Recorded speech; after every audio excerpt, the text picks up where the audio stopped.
ہمارے چھٹے امام حضرت امام جعفر صادق علیہ السلام اپنے باغ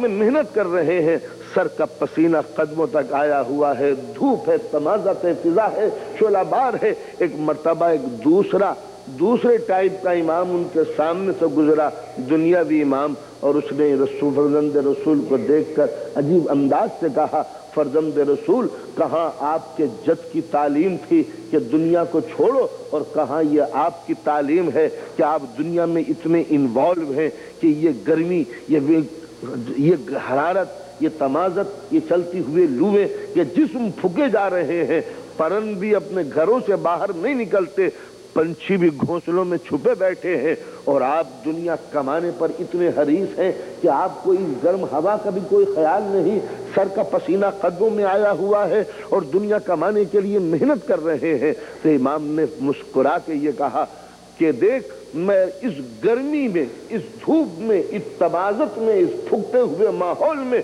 اس لیے محنت کر رہا ہوں کہ کہیں غیرت انسانی تجھ جیسے ذلیل کے آگے ہاتھ پھیلانے پر مجبور نہ ہو جائے، لہٰذا میں اپنے پسینے سے مانگ رہا ہوں تاکہ انسانی غیرت غیر کے آگے ہاتھ نہ پھیلائے۔ تو گویا اسلام نے حکم دیا کہ محنت و مشقت کی زندگی حاصل کرو تاکہ تم کو دولت کمانے میں کوئی عیب نظر نہ آئے۔ سرکار دو عالم کی بزم ہے، صحابہ کرام تشریف فرما ہے، ایک شخص صحابی رسول آیا اور ایک مرتبہ آنے کے بعد اس نے حضور کی خدمت میں یہ عرض کیا کہ سرکار، میں مفلس ہوں، ضرورت مند ہوں، میری کچھ مدد کیجئے۔ ایک مرتبہ حضور نے نظر اٹھائی، سر سے لے کے پیر تک سائیڈ کو دیکھا، مرض جو روح کے اندر لگا ہوا تھا اس کو ڈائگنوز کیا، اور ایک مرتبہ حکم دیتے ہیں صحابہ کرام کو کہ اپنے اس بھائی کی مدد کرو۔ 10 صحابیوں کی لمبی لمبی جیبیں ہوں گی، اس میں ہاتھ جانے کے نزدیک ہی تھے۔ حضور نے کہا نہیں، اس کی کوئی ضرورت نہیں ہے، اپنے اس بھائی کی مدد کرو۔ صحابہ کرام پریشان تھے کہ اس بھائی کی مدد تو پیسے ہی سے ہو سکتی ہے، کس طریقے سے ہم اس کی مدد کریں؟ ایک مرتبہ حضور نے حکم دیا، ان کو رسی لا دو اور کلہاڑی لا دو۔ صحابہ کرام نے رسی بھی لا کے رکھ دی، کلہاڑی بھی لا کے رکھ دی۔ اب یہ مانگنے والے یہ سوچ رہا ہے آج حضور کے دربار سے اتنا ملے گا کہ شاید کلہاڑی سے کاٹنے کے لیے مجھے نوبت آ جائے، اور جب بہت سے پیسز ہو جائیں گے تو رسی سے اس کو باندھ کے سر پہ لے جاؤں گا۔ اپنے دماغ میں خیالی پلاؤ پکا رہا ہے کہ بس آج اس دروازے سے اتنا مل جائے گا کہ کبھی زندگی بھر ہاتھ پھیلانے کی نوبت نہیں آئے گی۔ جب کچھ دیر گزری اور یہ شخص پریشان ہوا کہ ابھی تک وہ چیز نہیں آئی جس کا انتظار کر رہا تھا، تو ایک مرتبہ اس نے سوال کیا، حضور یہ چیز تو آ گئی، اب وہ بھی آ جائے جس کے لیے یہ ساری چیزیں منگائی گئی ہیں۔ آپ نے فرمایا، جس چیز کا تو نے سوال کیا تھا اسی چیز کا ہم نے جواب دیا۔ تو نے یہ کہا کہ میں مفلس ہوں، مستحق ہوں امداد کا، تو ہماری نگاہوں میں تیری مدد سب سے بڑی یہی ہے کہ تجھ کو ہم حکم دیتے ہیں کہ جنگل میں چلا جا، لکڑیاں کاٹ، سر پہ رکھ، بازار میں بیچ، اور اس کے بعد جو تجھ کو پیسے ملے اس کی روٹی خریدنا۔ یہ اپنی محنت سے کمائی ہوئی روٹی بہتر ہے رسول کے ہاتھوں کی بخشی ہوئی روٹی سے۔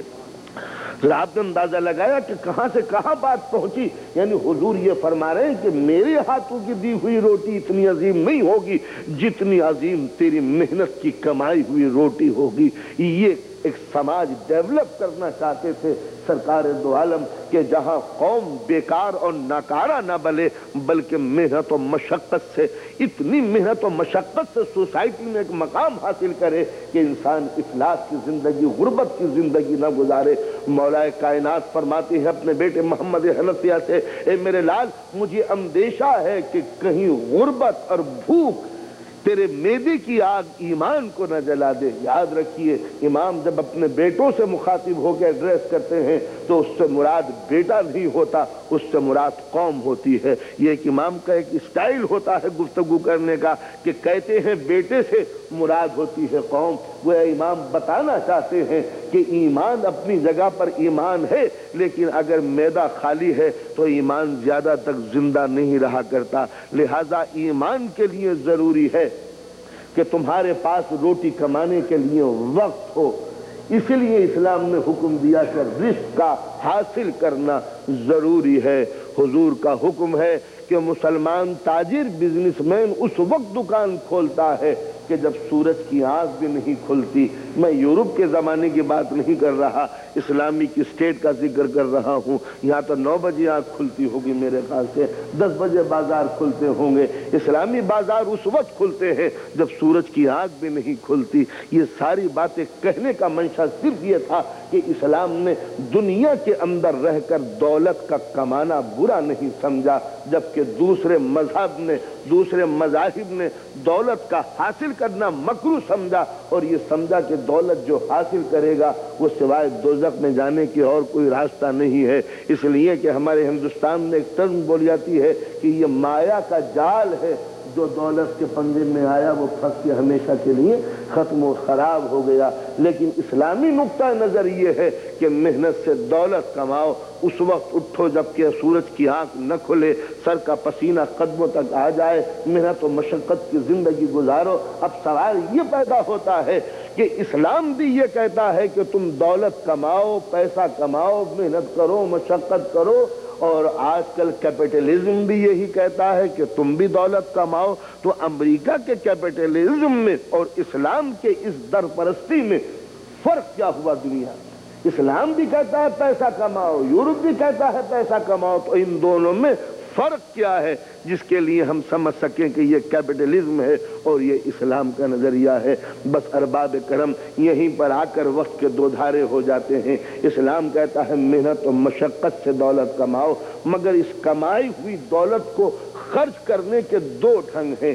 ایک وہ ڈھنگ ہے کہ اگر محنت سے کمائی ہوئی دولت قارون کا دماغ پیدا کرے تو یہ دولت کفر اختیار کر لیتی ہے، اور محنت سے کمائی ہوئی دولت اگر ختیجہ کا دین اختیار کر لے تو یہ اسلام اور انسان کی عزت و آبرو ہے۔ بس 2 ہی راستے ہیں، یا تو اس دولت کو قارون کی راہ میں خرچ کرو یا اس دولت کو ختیجہ الکبریٰ کی راہ میں خرچ کرو۔ تو اگر اسلام میں دولت کا کمانا برا ہوتا تو کبھی ختیجہ الکبریٰ کی دولت کا ذکر کبھی نہ آتا۔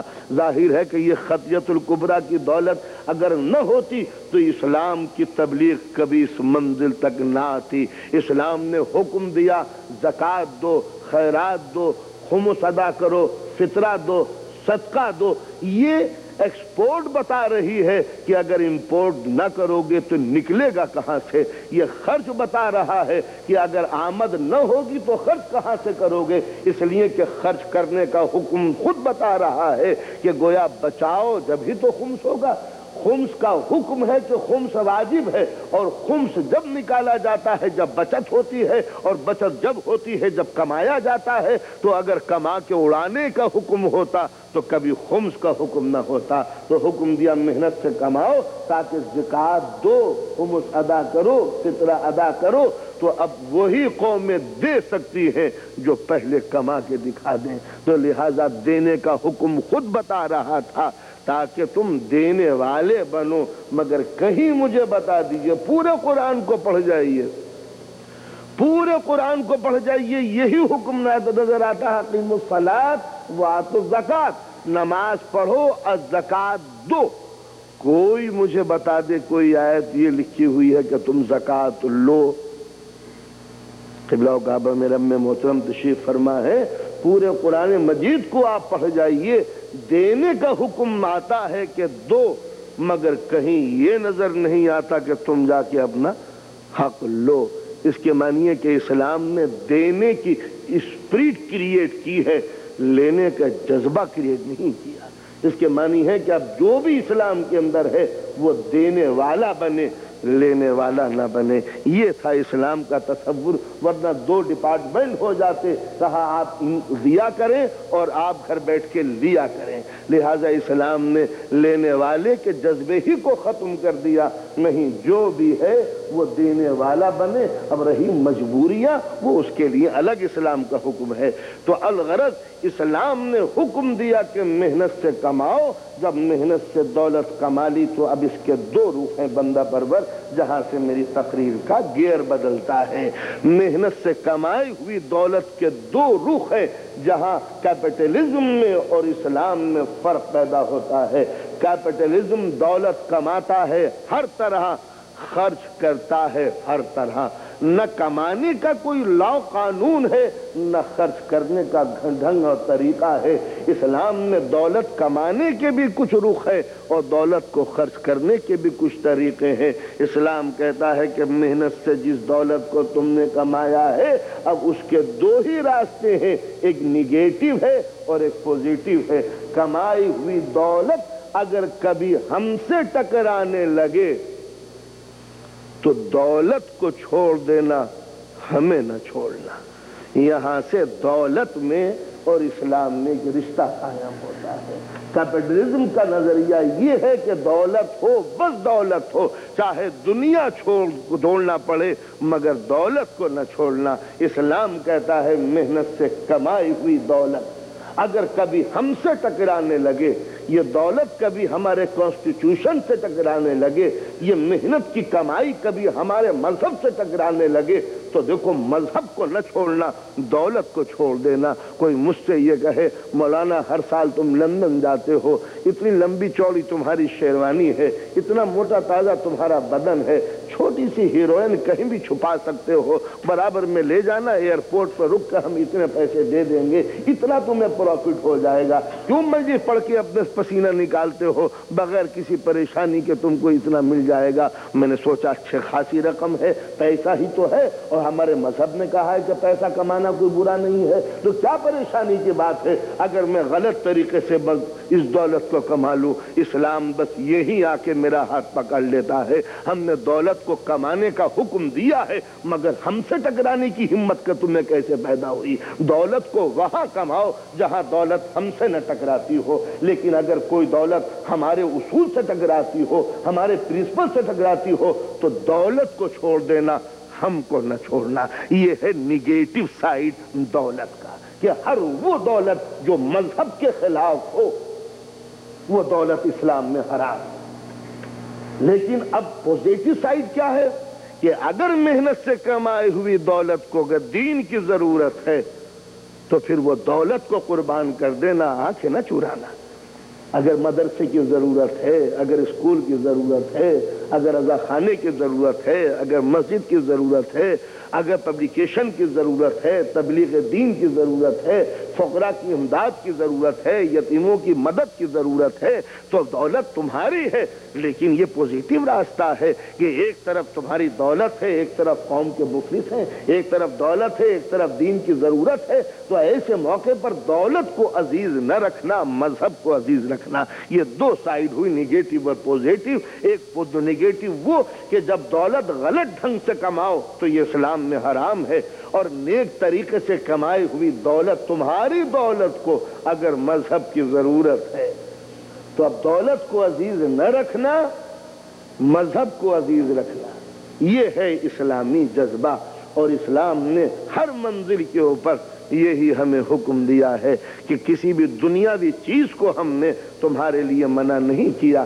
سخر لکم اللیل والنہار والشمس والقمر والنجوم مسخرات بامرہ. انسان یہ زمین کیا چیز ہے؟ آسمان کی ساری نعمتیں ہم نے تمہارے لیے پیدا کی ہیں. انسان تو اس زمین پر، اس دھرتی پر تو اجنبی مہمان نہیں ہے کہ جس کو ہٹا دیا جائے اور یہ کہہ دیا جائے خبردار کوئی چیز نہ کھانا. نہیں، خلق لکم ما فی الارض جمیعا. زمین میں جو کچھ بھی ہے انسان میں نے تیرے لیے بنایا ہے. یہاں کی ہر چیز تیری ہے، تیرا ہر سجدہ میرا ہے.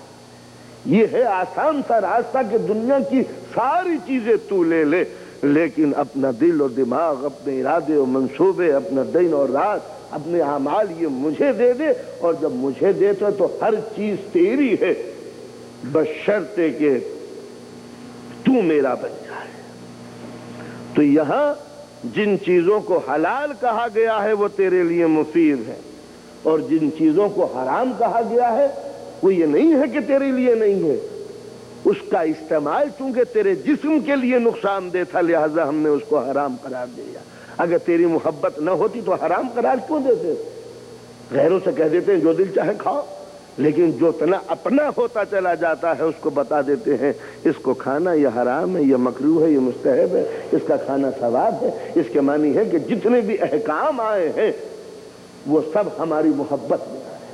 تو زمین کی ساری نعمتیں بندے تیری ہیں. خلق لکم ما فی الارض جمیعا، زمین میں جو کچھ بھی ہے سب تیرا ہے. تو جب سب تیرا ہے تو اب دیکھنا یہ ہے کہ سب کچھ لے لے، لیکن اگر کوئی چیز ہم سے ٹکرانے لگے تو اس چیز کو چھوڑ دینا جو چیز ہم نے تیرے لیے بنائی ہے مگر ہم سے ٹکرا رہی ہے. دولت ایک مسئلہ تھا جس کا ذکر کیا. دوسری نعمت اس دنیا کے اندر اولاد،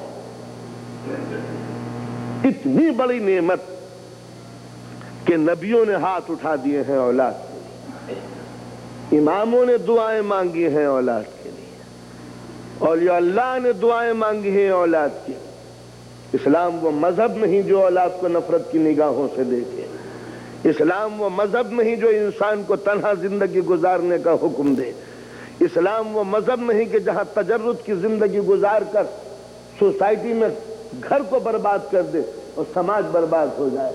حکم دیا کہ اولاد ایک نعمت ہے اللہ کی، اور اولاد کی نعمت ہی کے لیے حکم دیا کہ چونکہ ہم اللہ تم کو ایک نعمت دینا چاہتا ہے لہذا وہ ظرف تلاش کرنا کہ جس سے اچھی اولاد پیدا ہو. اسی بات سے حکم دیا کہ چونکہ اولاد ایک عظیم نعمت ہے لہذا اس نعمت کے لیے ماں کا انتخاب ایسا کرنا کہ جو لائق بچوں کے لیے لائق بن جائے. یعنی یہ عجیب و غریب حکم ہے کہ جس کو آدمی سمجھتا ہے کہ اسلام نے یہ حکم کیوں دیا، مگر چونکہ اولاد اتنی عظیم نعمت ہے تو جتنی نعمت عظیم ہوتی چلی جاتی ہے اتنا ہی اس شے میں انتخاب و سلیکشن ضروری ہے کہ جس کے بطن سے وہ عظیم بیٹا جنم لے. لہذا ماں کا انتخاب اسلام نے بہت سی ضروری سمجھا کہ غلط ماں نہ ہو جس سے سوسائٹی کے اندر غلط بچے. ایسا حکم دیا کہ اچھی اولاد کے لیے اچھی ماں کا ہونا ضروری ہے. لہذا اچھی ماں کو اچھا بنائے رکھنے کے لیے اسلام نے سوسائٹی کے اندر کچھ قانون بنائے تاکہ سوسائٹی میں اچھی مائیں پیدا ہوں، تاکہ اچھی ماؤں سے اچھی نسلیں جنم لیں، اچھی نسلوں سے اچھی سوسائٹی قائم ہو، اچھی سوسائٹی اچھے دین کو لے کر آگے بڑھے اور بندہ اس زمین پر رہ کر خدا کی عبادت کر سکے. صلوات پڑھیں محمد و آل محمد. تو لہذا اسلام نے سب سے بڑا زور دیا اولاد کے اوپر اور اس سے محبت کی بنا پر. میں نے عرض کیا کہ یہ وہ فطرت ہے، ہیومن نیچر ہے کہ اولاد کے بغیر آدمی اداس رہتا ہے. لہذا اسلام نے اس فطرت کو آگے بڑھانے کے لیے حکم دیا کہ اچھی اولاد کے لیے اچھی ماں کا انتخاب ضروری ہے. اور ایک الگ چیپٹر ہے کہ ماں کیسی ہونی چاہیے، اس کے لیے ابھی وقت نہیں ہے، ایک مختصر سی بات تھی. تو اولاد ہو تو سب سے پہلے حکم یہ ہے کہ اولاد کا اچھا نام رکھنا. وہ نام نہ رکھنا کہ جس کے سینس اچھے نہ نکلتے ہوں، جس کے میننگ اچھے نہ نکلتے ہوں. اسلام دنیا کا پہلا اور آخری مذہب ہے کہ جس نے نام کے سلیکشن میں آرڈر دیا کہ خبردار جن لفظوں کے اچھے معنی نہ نکلتے ہوں وہ کبھی اولاد کا نام نہ رکھنا. اس لیے کہ اچھے نام ایک اچھی ریس، ایک ایٹموسفیئر کریٹ کرتے ہیں بچے کے دل و دماغ میں. اس کا ضمیر بلند ہوتا ہے کہ میرا اچھا نام ہے. وہ سارے نام جو کافر رکھا کرتے تھے اسلام نے یک لفظ ان کو غلط قرار دیا کہ خبردار غلط نام اولاد کے نہ رکھنا. یہ سب سے بڑے محبت کا ثبوت نہیں ہے تو اور کیا ہے کہ اولاد کا اچھا نام رکھنا. اب وہ نام کیا کیا ہے؟ ظاہر ہے کہ انبیاء سے اچھے نام کس کے ہوں گے، معصومین سے اچھے نام کس کے ہوں گے.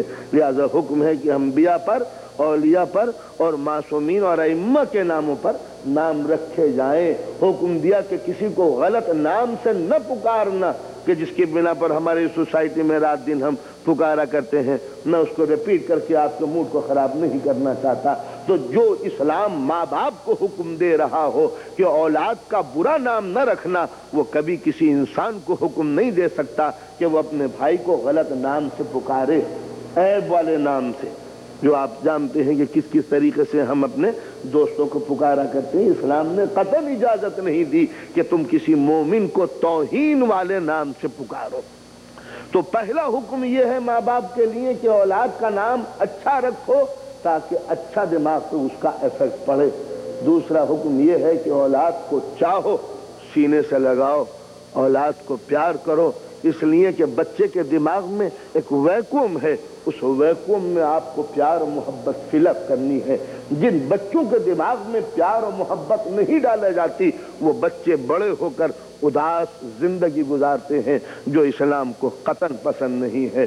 صحابی رسول ہیں، نبی کی بزم میں بیٹھے ہوئے ہیں، اور ایک مرتبہ ذرا سفید پوش وائٹ ڈریس، انہوں نے ایک مرتبہ حضور سے یہ کہا کہ میں نے کبھی آج تک اپنے بچوں کو گود میں نہیں لیا۔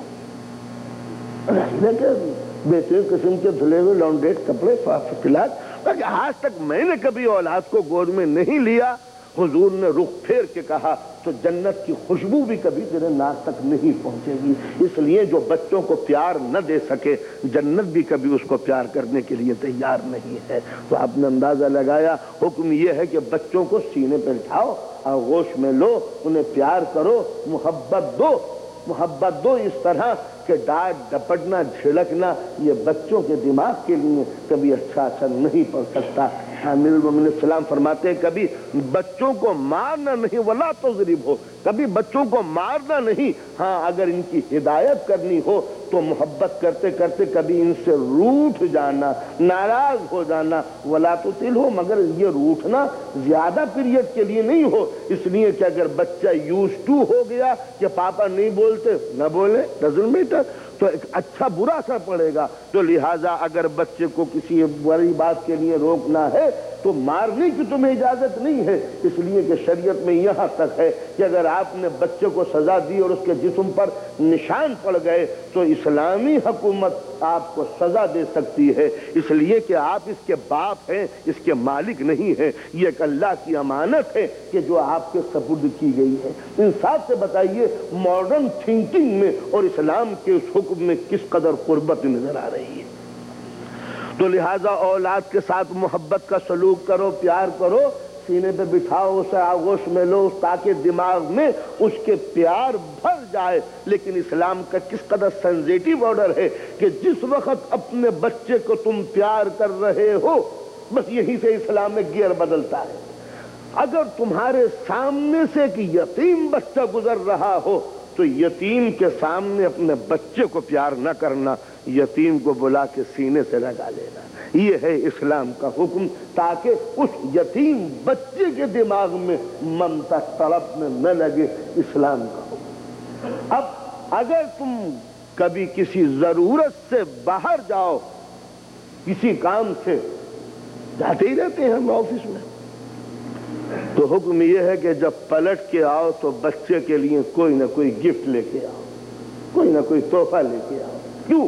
اس لیے کہ جو پیریڈ آپ بچے سے دور رہے ہیں اور بچہ آپ کے پیار سے جدا رہا ہے، اس کی تلافی کے لیے، میک اپ کرنے کے لیے، تاکہ اس کا لاس پورا ہو جائے، اسے کوئی گفٹ دے کے بہلا دیں۔ لیکن اب اسلام حکم دیتا ہے کہ اگر تم کوئی تحفہ لے کے آؤ تو پڑوس کے بچے کو نہ بھول جانا۔ لیکن اسلام نے کہہ تو دیا کہ پڑوس کے بچے کو نہ بھول جانا، لیکن کیا اسلام نے جیب کے اوپر بھی نظر ڈالی ہے؟ تو اسلام فوراً حکم دیتا ہے کہ اگر تم میں اتنی کیپیسٹی نہیں ہے کہ پڑوس کے بچے کے لیے کوئی گفٹ نہیں لا سکتے تو خبردار اپنے بچے سے کہہ دینا کہ کوئی پھل کھا کے پھل کا چھلکا باہر نہ پھینکے، یہ وہاں کے کلچر کے لیے تھا، پھل کا چھلکا باہر نہ پھینکے کہ کہیں پڑوس کا بچہ پھل کے چھلکے کو دیکھ کر اپنے گھر میں جا کے مچل نہ جائے۔ ذرا اندازہ لگائیے کہ جو اسلام پڑوس کے بچے کے چھوٹے سے ننھے سے دل کو تڑپانا نہ چاہتا ہو، وہ اسلام کب حکم دے گا کہ ایک بھائی دوسرے بھائی کے دل کو تڑپا دے؟ تو آپ نے اندازہ لگایا یہ حکم تھا کہ بچوں کو اس شفقت اور پیار اور محبت سے پالو، کہ ان کو پیار کرو، دلاسا دو، سینے پہ سلاؤ، تاکہ دماغ میں جو ان کے ممتا کے خانے خالی ہے وہ اداسیوں میں سیڈنس اس کے اندر فلپ نہ ہو جائے۔ لہذا پیار انڈھیل دو تاکہ ممتا پا کر اس کا ریئیکشن تم کو دے سکے۔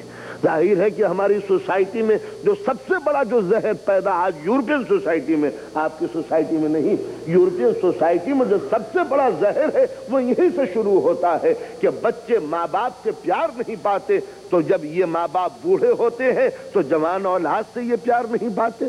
اب اولاد یہ کہتی ہے کہ لیجئے ہمیں اولڈ پیپل ہاؤس میں پھینک دیا۔ سوال یہ ہے کہ جب تم جوان تھے تو تم کلب میں جاتے تھے، انہیں نرسنگ ہوم میں پھینک دیتے تھے، اب یہ جوان ہے یہ تمہیں اولڈ پیپل ہاؤس میں پھینک دیتے ہیں۔ For every reaction there is equal and opposite reaction. تمہیں کیا پریشانی کی بات ہے؟ تو اسلام یہی سے دماغ میں کسر ڈالتا ہے کہ بچے آنکھ کھولے تو ماں کی ممتا بھی دیکھے اور باپ کا پیار بھی دیکھے۔ جب یہ ماں باپ کے پیار سے آشنا ہوں گے تو جوانی میں جا کے وہی ممتا واپس لوٹا دیں گے جو پیار و محبت انہوں نے بچپن میں پایا ہے۔ اب اسلام حکم دیتا ہے کہ انہیں اچھا نام رکھو، اور جب یہ 5 برس کے ہو جائیں تو انہیں اپنے ساتھ مسجد لے جاؤ اور علم دین سے انہیں روشناس کراؤ۔ تم انہیں مسجد لے جاؤ، یعنی بچے پہ ابھی نماز واجب نہیں ہے مگر ماں باپ پر واجب ہے کہ بچے کا دماغ بنانے کے لیے اس کو مسجد لے جائیں تاکہ ذہن میں، کچے ذہن میں مسجد کا راستہ محفوظ ہو جائے۔ تو ابھی تو یہ ماں باپ کے ساتھ گیا تھا، جب یوز ٹو ہو جائے گا تو اگر یہ سایہ ہٹ بھی جائے تو مسجد کا راستہ کبھی یہ بھولے گا نہیں۔ اس طریقے سے ایک سوسائٹی ہموار کی تھی، اور جب یہ جوان ہو جائے تو آپ اس کی شادی کرتے ہیں، آپ کی ذمہ داری ختم ہو گئی۔ پیار کریں، محبت کریں، اچھا نام رکھیں، عقیقہ کریں، بیاہ کریں، شادی کریں، ولیمہ کریں، یہ ساری ذمہ داریاں اسلام نے دے دی، شروع کر دی۔ اب ہم نے یہ سوال کیا کہ ٹھیک ہے اولاد سے محبت کا سلیقہ قرینہ تو بائی برتھ انسان کو آتا ہی ہے، تو نیچرل چیز ہے، جانور بھی اپنی اولاد سے محبت کرتے ہیں، تو اسلام نے جو یہ حکم دیے ہیں اس میں کون سی خوبی کی بات ہے؟ بس یہیں پر اسلام اپنا آرڈر دیتا ہے کہ دیکھو ہم نے اولاد سے محبت کرنے کا حکم دیا ہے، لیکن اسی ممتا کے 2 روپ ہیں، ایک نیگیٹو ایک پوزیٹو۔ یہ اولاد، یہ بیٹا جس کو تم نے پیار سے، محبت سے، شفقت سے، لجاجت سے اور شفقت سے، محبت سے پالا ہے، یہ بیٹا اگر دین سے ٹکرانے لگے تو بیٹے کو چھوڑ دینا، دین کو نہ چھوڑنا۔ زمانے کا تقاضا یہ ہے کہ بیٹا چاہے لائق ہو یا نالائق ہو، بدماش ہو یا چور ہو سکتا ہے، مگر پھر بیٹا۔ اسلام کہتا ہے کہ ہم بلڈ ریلیشن پر یقین ہی نہیں کرتے، ہمارے یہاں سب سے بڑا ریلیشن ہے فیتھ ریلیشن۔ اگر بیٹا نالائق ہو تو اگر ڈوب بھی رہا ہے تو اپنے نبی کو منع کر دیا، خبردار نو کبھی اس کے لیے ہاتھ نہ اٹھانا، اس لیے کہ اس میں اہلیت ہی نہیں ہے کہ یہ تیرا بیٹا کہنا ہے۔ تو لہٰذا جس بیٹے کو شفقت و پیار و محبت سے پالا ہے، اسلام کہتا ہے کہ یہی تربیت یافتہ بیٹا، یہی جوان بیٹا اگر غلط راستہ اختیار کرتا ہے تو اگر یہ نیک ہے تو تمہارا بیٹا ہے، اور اگر نالائق ہے تو نالائق اولاد سے نہ ہونا یہ تمہارے لیے بہتر ہے۔ یہ اسلام کی وہ تھنکنگ ہے جو ہمیں کہیں اور نظر نہیں آتی۔ اس کا دوسرا رخ اختیار کیجیے، یہ تو اولاد کے لیے تھا۔ اب دوسرا رخ یہ ہے کہ میں نے کہا کہ بیٹا ہے، محبت و شفقت سے پالا ہے، اس کے 2 رخ ہیں۔ ایک نیگیٹو ہے کہ اگر بیٹا نالائق ہو تو دین کو لے لینا، نالائق بیٹے کو نہ لینا۔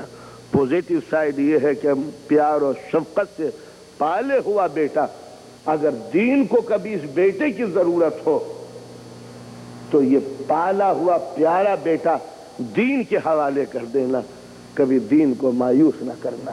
یہ ہے اسلامی تصور۔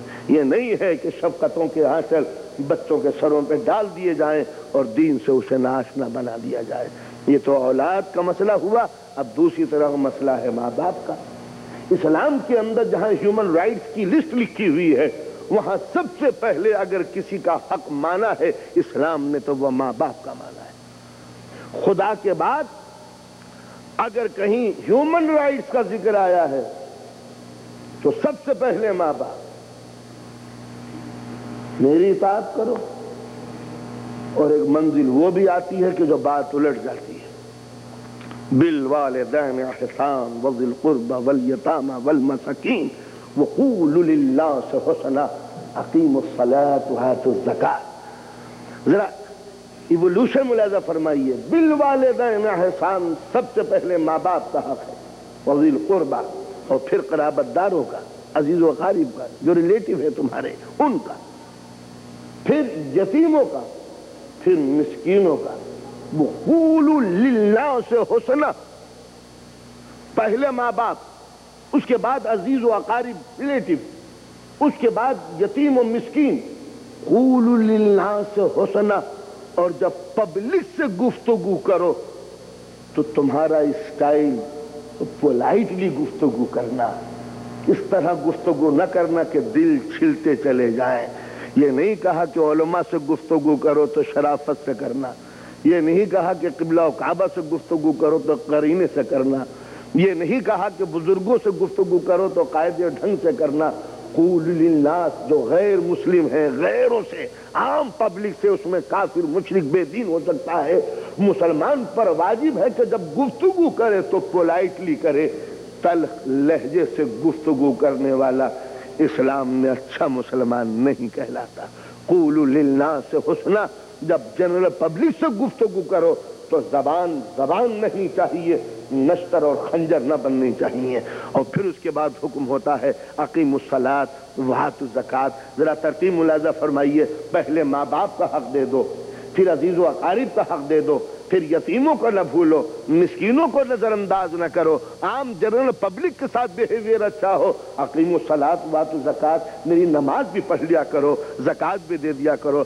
آپ نے ترتیب و سسٹم ملاحظہ فرمایا، پہلے ہیومن رائٹس ہے، بات کو اللہ نے اپنا حق رکھا ہے، پہلے میرا بندوں کا حق دے دو، اقیموا الصلاۃ وآتوا الزکوٰۃ، میری نماز بھی پڑھ لیا کرو، زکوٰۃ بھی دے دیا کرو۔ مفہوم کیا ہے کہ قدرت سب سے پہلے روز آخرت یہ سوچے گی، یہ پوچھے گی کہ تم نے میرے بندوں کے ساتھ کیا کیا ہے۔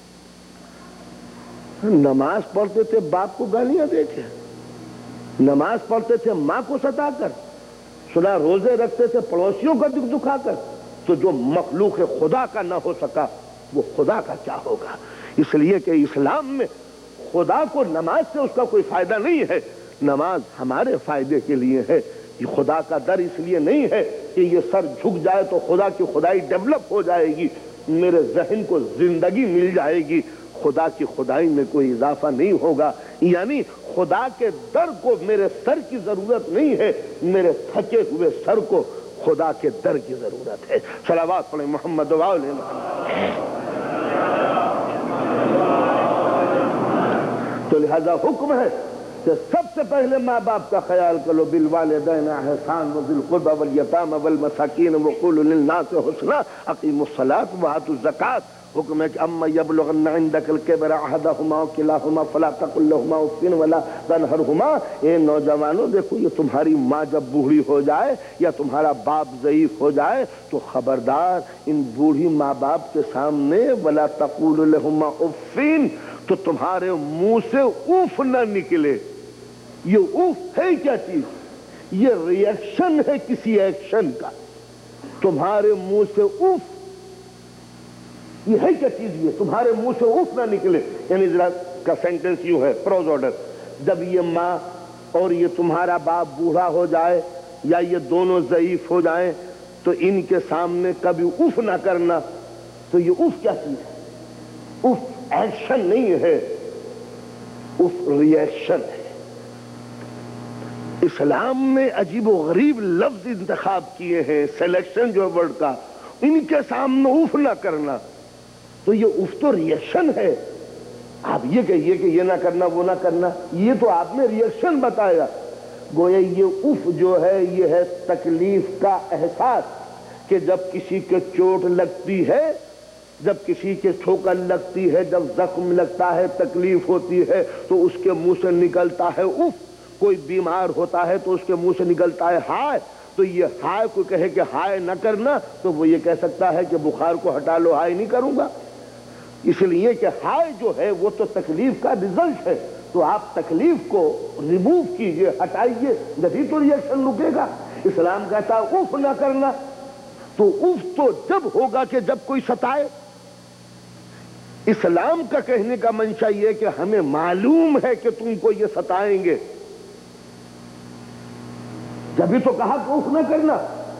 اس لیے کہ یہ بوڑھی ماں، یہ بوڑھا باپ خاموش نہیں بیٹھیں گے، یہ ضرور تمہیں اپنی زبان سے ستائیں گے، ان کا بیہیویئر ایسا ہوگا کہ تمہیں تکلیف پہنچے گی، ہمیں معلوم ہے، مگر اسلام نے ان کے بیہیویئر کو بالکل کلوز کر دیا، کور کر دیا، ذکر بھی نہیں کیا کہ ان کا بیہیویئر تمہارے ساتھ کیا ہوگا، ریئیکشن کا ذکر کر دیا، دیکھو تم اف نہ کرنا۔ اس کے معنی ہم کہہ سکتے ہیں ادھر تو دیکھیے، ادھر کیا دیکھے، تم اف نہ کرنا۔ کوئی آیت مجھے بتا دیجئے جس میں یہ کہا ہو کہ اے بوڑھے ماں باپ ہو، یہ یورپ کے نوجوان ہیں، ان کے سامنے تیز نہ بولنا۔ بھئی آپ بڑے میاں کو روکیے، یہ بڑی بھی کو روکیے۔ اسلام کہتا ہے کہ جن کی طاقت لٹ چکی ہو ان کو کیا روکو، جن کی چند دن کی زندگی رہ گئی ہو ان کو کیا روکو۔ کنٹرول کرنے کا پاور تو تمہارے پاس ہے۔ جس کے پاس جوانی ہے اس سے کہوں کہ اف نہ کر، یا جس کی ساری سرمایہ لٹ چکا ہے اس سے یہ کہوں کہ غصہ نہ دکھا۔ تو اسلام نے اتنی رسپیکٹ کی ماں باپ کی کہ ان کی زیادتیوں کا بھی نوٹس نہیں لیا۔ مجھ سے کہا کہ تم اف نہ کرنا، ان کو جو چاہے کرنے دو، تم اف نہ کرنا۔ وَلَا تَقُولِ لَهُمَا اُفٍّ وَلَا تَنْهَرْهُمَا،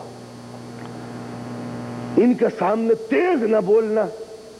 یہ تیز نہ بولنا یہ بھی ری ایکشن ہے، تو ایکشن کو قدرت چھپا رہی ہے کہ یہ ابا جو اتنی زیر سے بول رہے ہیں ان کو نہیں دیکھتے، لیکن ان کو بولنے دو۔ وَلَا تَنْهَرْهُمَا، تم مت چیخو،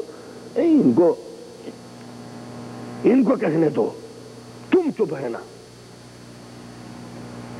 صاحب نظر وَقُلْ لَهُمَا قَوْلًا كَرِيمًا، نہیں تم گفتگو کرو، بولو تو منہ سے کرم کے پھولوں کی بارش ہو۔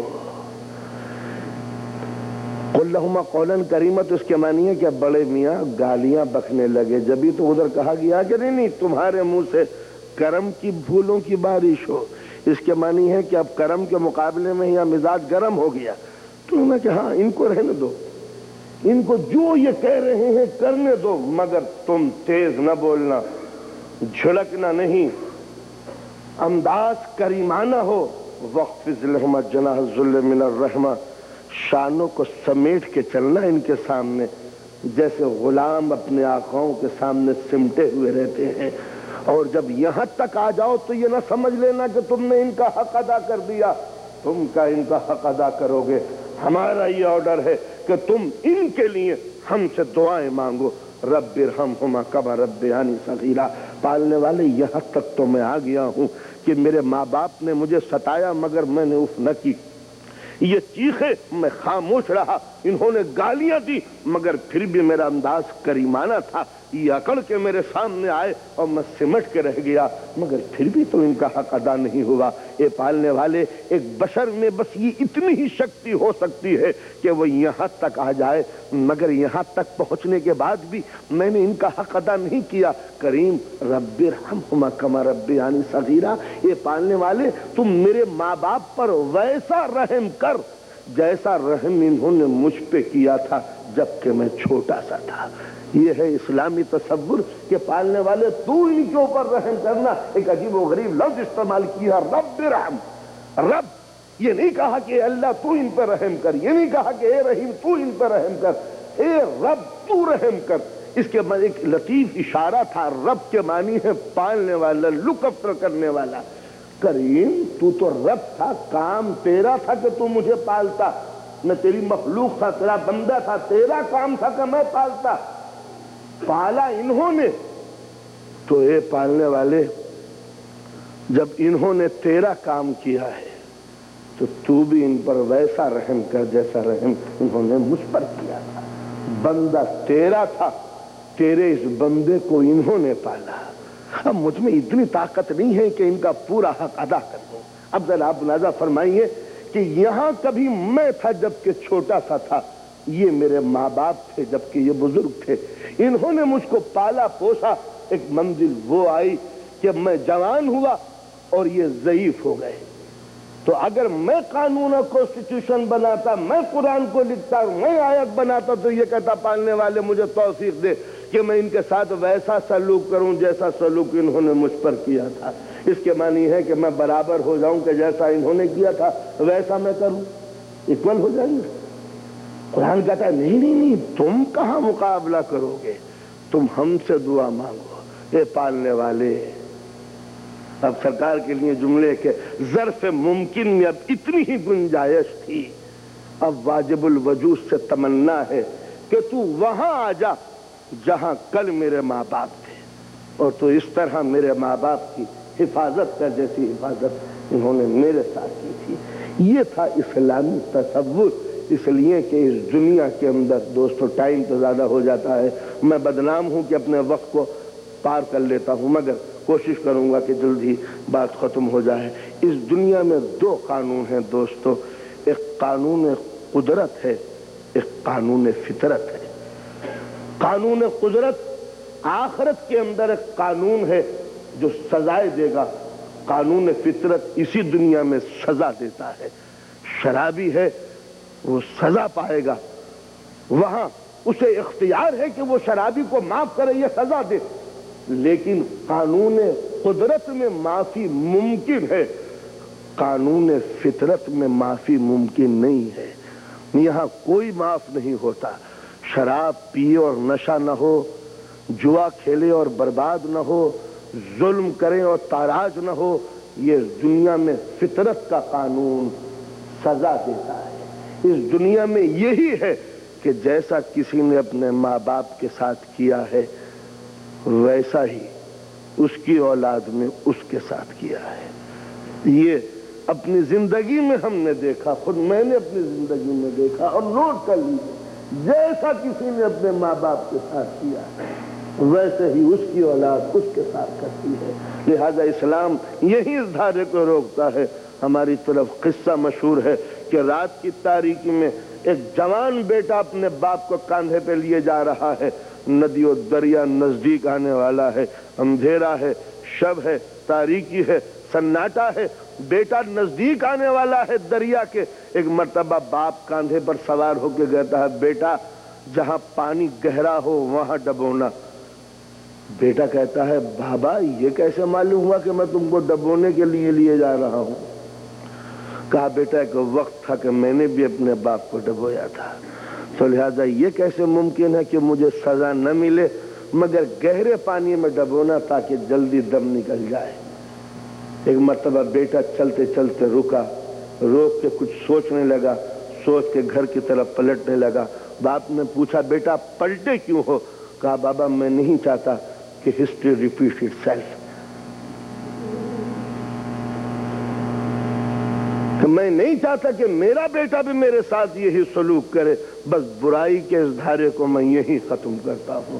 تو نوجوانوں دوستو، اسلامی تصور یہی ہے کہ اگر نوجوانوں نے ماں باپ کی خدمت نہیں کی تو ان کی اولاد بھی کبھی ان کی خدمت نہیں کر سکتی۔ یہ قدرت کا دھارا ہے۔ مگر جو میں بات کہنا چاہتا ہوں اور اس کے بعد تقریر آپ کی خط رحمت کا تمام کرتا ہوں، اسلام نے یہ حکم دیا تھا کہ اولاد کو شفقتوں سے پالو، پیار و محبت سے پالو، مگر جب اولاد غلط چلے تو ڈوبتا ہوا دیکھنا مگر دعا نہ کرنا۔ اسلام اسی منزل پر یہاں آتا ہے، وہ ماں باپ کہ جن کی تعظیم واجب، یہ ستائیں تو اف نہ کرنا، یہ چیخیں تو آواز بلند نہ کرنا، یہ بدسلوکی سے پیش آئیں تو خبردار تمہارا سلوک غلط نہ ہو، یہ تلخ مزاجی پر اتر آئیں تو تمہاری زبان سے پھول جھڑیں، جب یہ اکڑ جائیں تو سمٹ جانا، جب یہ بد دعا دے تو تم ان کے لیے دعا کرنا۔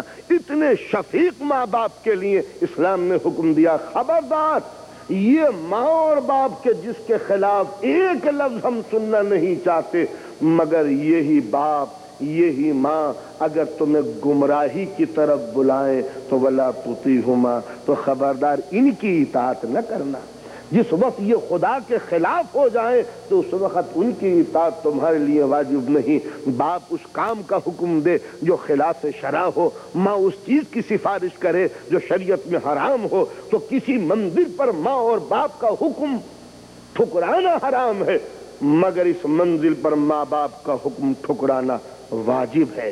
اس لیے کہ اب یہ ماں باپ خدا سے ٹکرا رہے ہیں، تو جو تیرے خدا سے ٹکرا رہے ہیں وہ ماں باپ نہیں رہے۔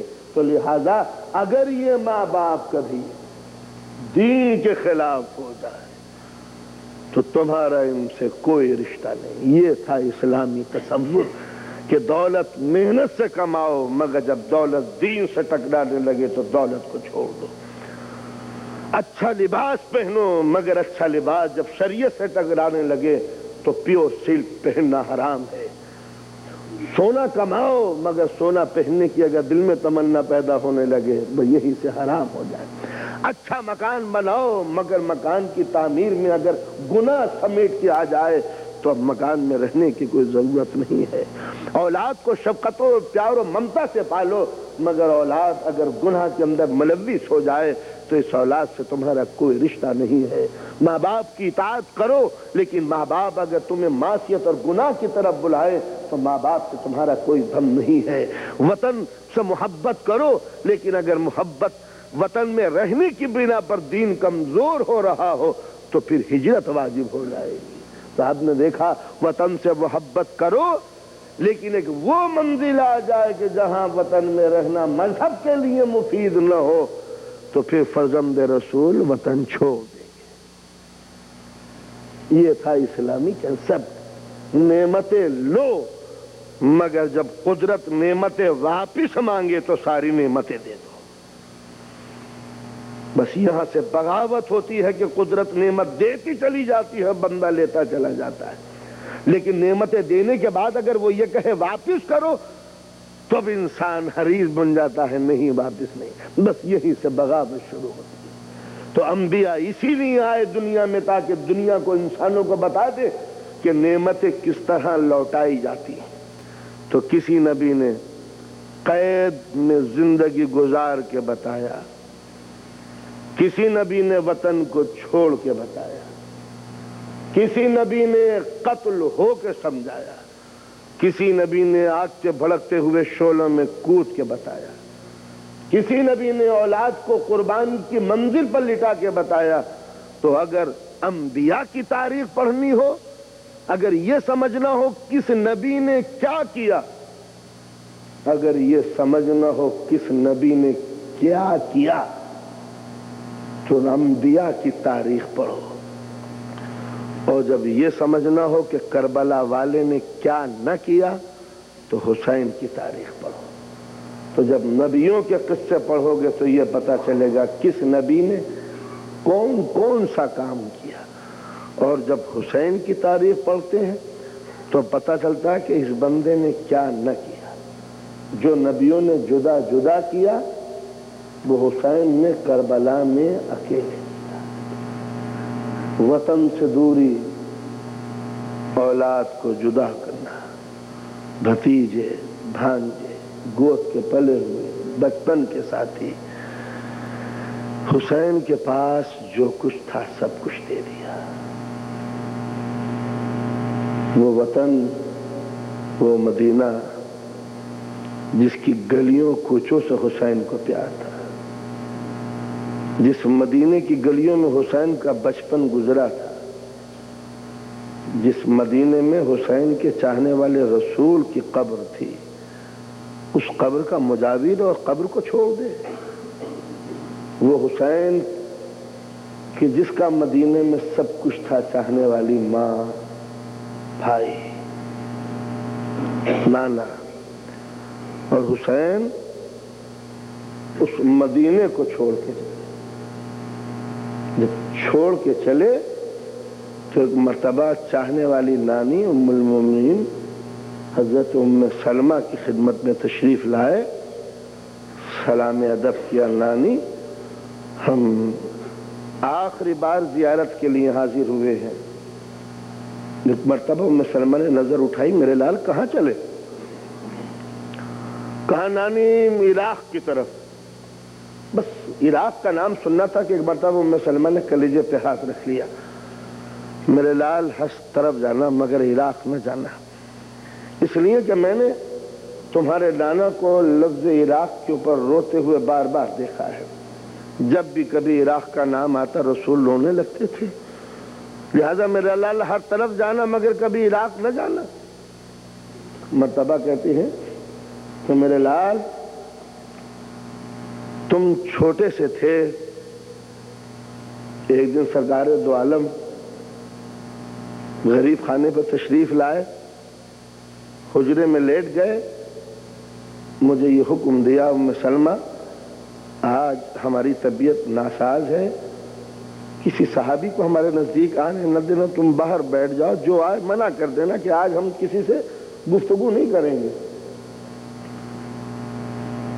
حسین وفادار بیوی کی طرح میں باہر بیٹھ گئی، جو بھی آیا میں نے اس کو منع کر دیا، سب چلے گئے۔ اسی اثنا میں تم آئے، تم نے سلام کیا، میں نے جواب سلام دیا، میں نے کہا حسین میرے لال، آج تمہارے نانا کسی سے گفتگو نہیں کریں گے، لہذا تم چلے جاؤ۔ حسین تم چلے گئے، زیادہ دیر دور نہ گئے تھے جو رسول کی حجرے سے آواز آئی، ام سلمہ جگر کے ٹکڑے کو ہٹا دیا، میرے لال کو جدا کر دیا۔ بس اتنا سننا تھا کہ میں تڑپ گئی، دوڑتی ہوئی آگے گئی، تم کو میں نے گود میں اٹھا لیا، میرے لال چلو تمہیں نانا بلا رہے ہیں، تم وہ چلنے لگے۔ نہیں نہیں نانی ہم نہیں جائیں گے، ہمارے نانا کی طبیعت ناساز ہے نا، آج وہ کسی سے گفتگو نہیں کریں گے، ہم سے بھی ملاقات نہیں کریں گے۔ کہا میرے لال غلطی ہو گئی مجھ سے، میں سمجھی نہیں تھی کہ غیر میں اور جگر کے ٹکڑوں میں کتنا فرق ہوتا ہے۔ نانا تمہیں بلا رہے ہیں میرے لال، چلو۔ میں تمہیں لے کے آئی، حضور کی خدمت میں حاضر ہوئی، حضور نے تمہیں لے کے سینے سے لگا لیا، مجھے حکم دیا ام سلمہ دروازہ بند کر کے باہر بیٹھ جاؤ، کسی کو آنے نہ دینا۔ میں دروازے پہ بیٹھ گئی، میں نے محسوس کیا کہ حضور سو رہے ہیں، دفعتاً نبی کے رونے کی آواز میں نے سنی، میں تڑپ گئی، باہر سے آواز دی، میں نے اللہ کے رسول میرے ماں باپ آپس سے قربان ہو جائیں، نصیب دشمنا، طبیعت ناساز تو نہیں آپ کی۔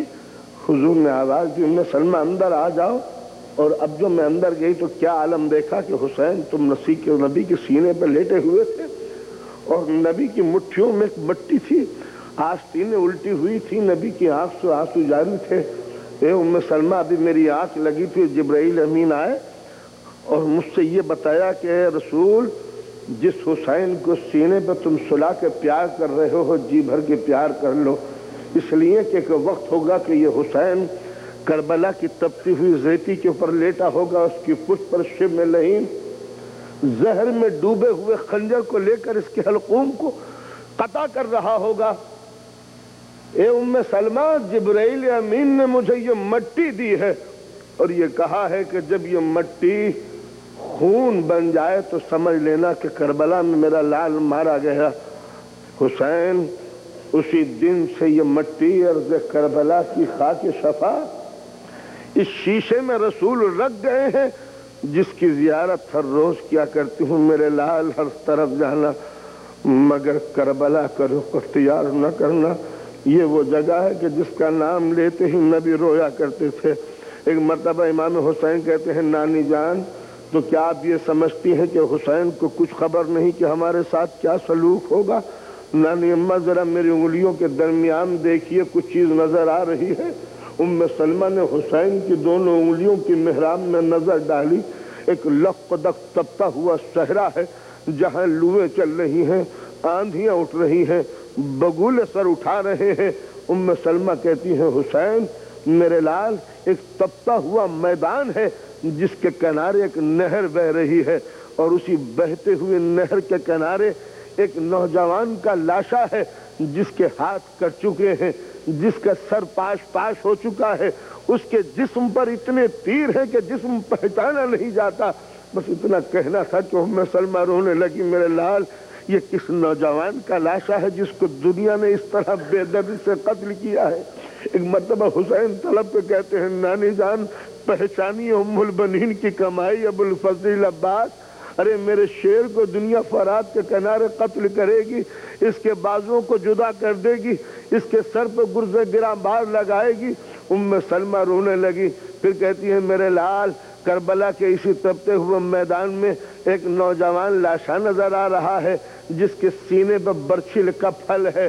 ایک مرتبہ حسین رونے لگے، اے نانی جان، یہ ام لیلہ کی کمائی ہے، یہ میرا علی اکبر ہم شکل رسول ہے جس کو دنیا سینے کے اوپر نیزہ لگائے گی، سلمہ پھر طلب کے کہتی ہے اے میرے لال اسی مقتل میں ایک ننھی سی قبر بنی ہوئی ہے، ایک چھوٹا سا لاشا قبر کے باہر پڑا ہوا ہے جس کے گلے پر ایک تیر پیوست ہے۔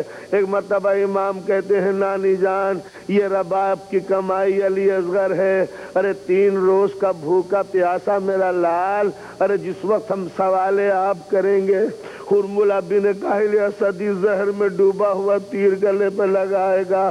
اے نانی جان یہ کربلا کے میرے شہید ہیں۔